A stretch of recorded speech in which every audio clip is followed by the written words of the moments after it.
This is the OV Pro Curve, and for those of you that aren't super familiar with curves, there's really two things going on with each Pro Curve. There's the loft, which is sort of like a loft wedge or a pitching wedge in golf, where it just opens up from the heel. There's also the hook, so that's the actual curve itself, and this OV curve is the perfect mix of both. A lot of people think OV has like the craziest toe curve, but it's not really a toe curve. It's a lot of loft, a lot of wedge with some toe.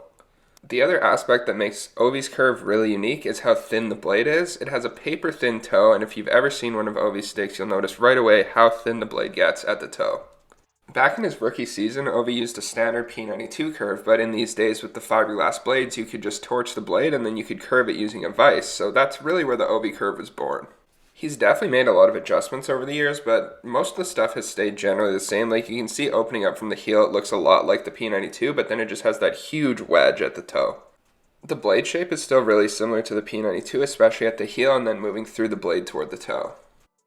The toe shape is definitely different. There's more of that point on the bottom side just from shaving it down on the top.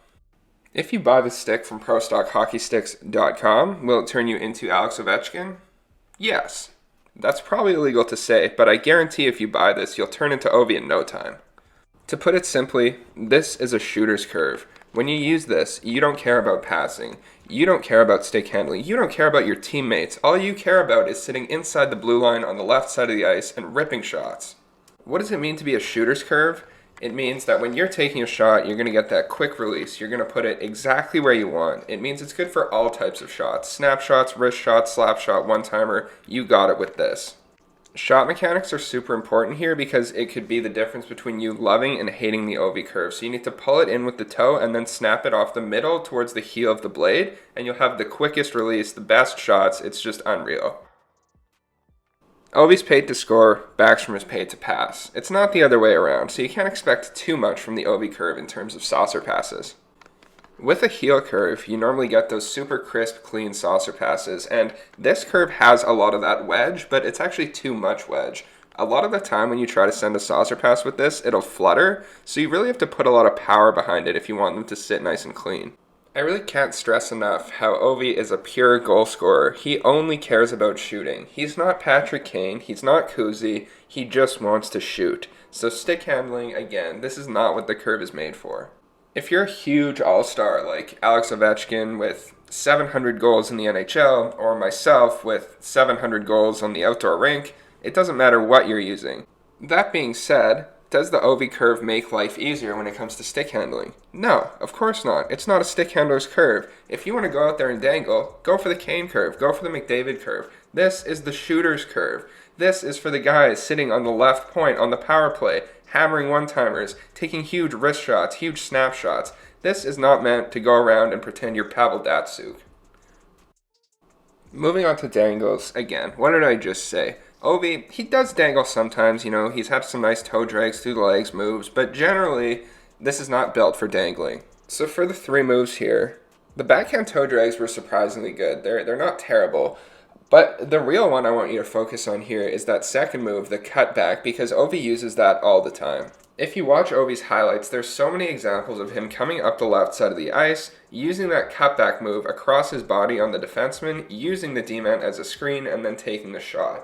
So mastering that cutback move when you get this curve is super important. That's something I love doing with this curve. Again, makes you feel like Ovi cutting back and then taking the shot. It's a great advantage with this curve, and it's sort of what it was built for.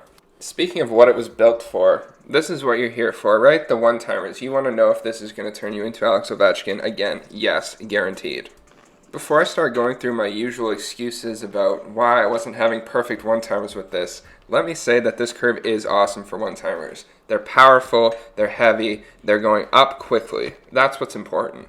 If you watch Ovi's highlights, a lot of his shots go through the air like they're fluttering, but they're just so hard and so fast, and they're going up so quickly exactly where he wants them, that they'll always beat the goalies, and that's what's important here. You just want to get off those solid one-timers. This curve was built to shoot. Use those shot mechanics I told you about. Pull it in with the toe, snap it off, let the curve do the work, let the flex do the work. This curve gets a 9.1 out of 10 for shooting. Remember, shooter's curve, not a passer's curve. It's still decent for saucer passes. It's not as good as a P92, but you can definitely get them off if you need to, as if you're going to be passing with this thing. But I'm going to give it a 7.8 out of 10 for saucer passes. This curve isn't doing you any favors for stick handling, but again, you can make it work. So I'm going to give it a 7.5 out of 10 for stick handling. With the exception of the cutback move and the through the legs move, this isn't really a dangler's curve. Again, you can make it work if you need to, but it's not really doing you any favors. I'm going to give it a 6.9. Nice. Nice. Nice. Nice. Nice. Nice. Nice. Nice.